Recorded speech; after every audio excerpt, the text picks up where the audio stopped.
इस कथा का श्रवण करने वाले सभी श्रोतागण को भाई दूज की बहुत ढेर सारी शुभकामनाएं। भाई दूज का पर्व कार्तिक शुक्ल पक्ष की द्वितीया तिथि को मनाया जाता है।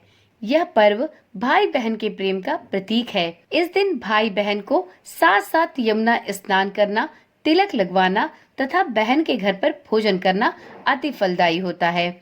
इसी दिन यमुना जी ने अपने भाई यमराज को भोजन कराया था, इसलिए इसे यम द्वितीया के नाम से भी जाना जाता है। इस दिन श्रद्धा भाव से अपनी बहन को स्वर्ण, वस्त्र, मुद्रा आदि का उपहार दिया जाता है। ओम नमः शिवाय। जय श्री कृष्णा। आप सभी का सनातन धर्मसार चैनल पर बहुत बहुत स्वागत है। कार्तिक माह के शुक्ल पक्ष की द्वितीया तिथि को भाई दूज का पावन पर्व मनाया जाता है।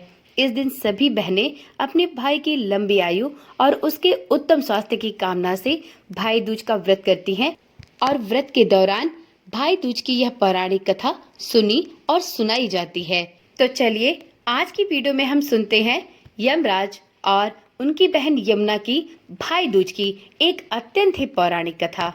सूर्य भगवान की पत्नी का नाम संज्ञा देवी था। इनकी 2 संतानें, पुत्र यमराज और पुत्री यमुना थी। संज्ञा रानी पति सूर्य की उद्दीप्त किरणों को न सह सकने के कारण उत्तरी ध्रुव प्रदेश में छाया बनकर रहने लगी। उसी छाया से ताप्ती नदी तथा शनिचर का जन्म हुआ। इसी छाया से अश्विन कुमारों का भी जन्म बताया गया है, जो देवताओं के वैद्य माने जाते हैं। इधर छाया का यम तथा यमुना से व्यवहार खराब होने लगा। इससे खिन्न होकर यम ने अपनी एक नई नगरी यमपुरी बसाई। यमपुरी में पापियों को दंड देने का काम संपादित करते थे। यमपुरी में पापियों को दंड देने का काम संपादित करते हुए भाई को देखकर यमुना जी गौलोक चली गईं, तो उन्होंने दूतों को भेजकर यमुना को बहुत खुजवाया, मगर यमुना जी कहीं न मिल सकी। फिर स्वयं ही वह गोलोक गए, जहाँ विश्राम घाट पर यमुना जी से भेंट हुई। भाई को देखते ही यमुना ने हर्ष विभोर हो अपने भाई का स्वागत सत्कार किया और उन्हें अपने हाथ से बनाया हुआ भोजन कराया। इससे प्रसन्न हो यम ने वर मांगने को कहा। यमुना ने कहा, भैया मैं आपसे यह वरदान मांगती हूँ कि मेरी जल में स्नान करने वाले सभी नर नारी यमपुरी न जाएं। प्रश्न बड़ा कठिन था। यम के ऐसा वर देने से यमपुरी का अस्तित्व ही समाप्त हो जाता।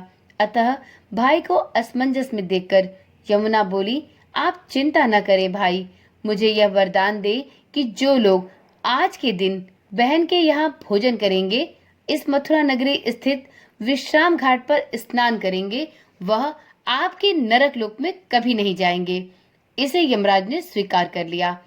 तब से यह प्रथा चली आ रही है कि कार्तिक शुक्ल की द्वितीया तिथि को जो भी कोई व्यक्ति अपने बहन के घर जाकर अपने बहन के हाथ से बने हुए भोजन को ग्रहण करता है, उन्हें यमपुरी के दर्शन नहीं करने पड़ते।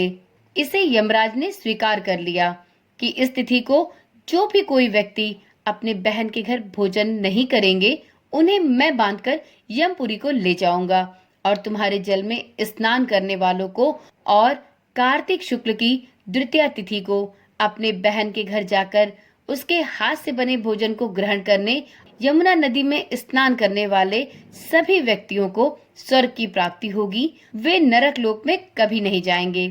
तभी से यह परंपरा चली आ रही है कि प्रत्येक वर्ष कार्तिक माह के शुक्ल पक्ष की द्वितीया तिथि को यह भाई दूज का पावन पर्व मनाया जाता है।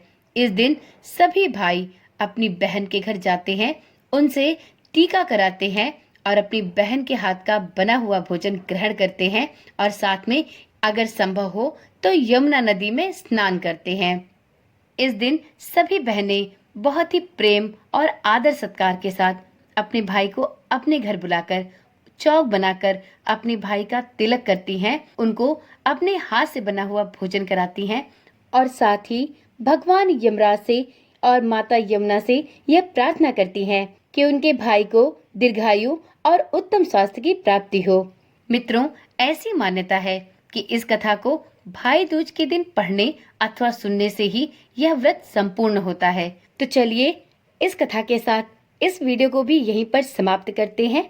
फिर मिलते हैं एक नई वीडियो, एक नई जानकारी के साथ। ओम नमः शिवाय। जय श्री कृष्णा। राधे राधे।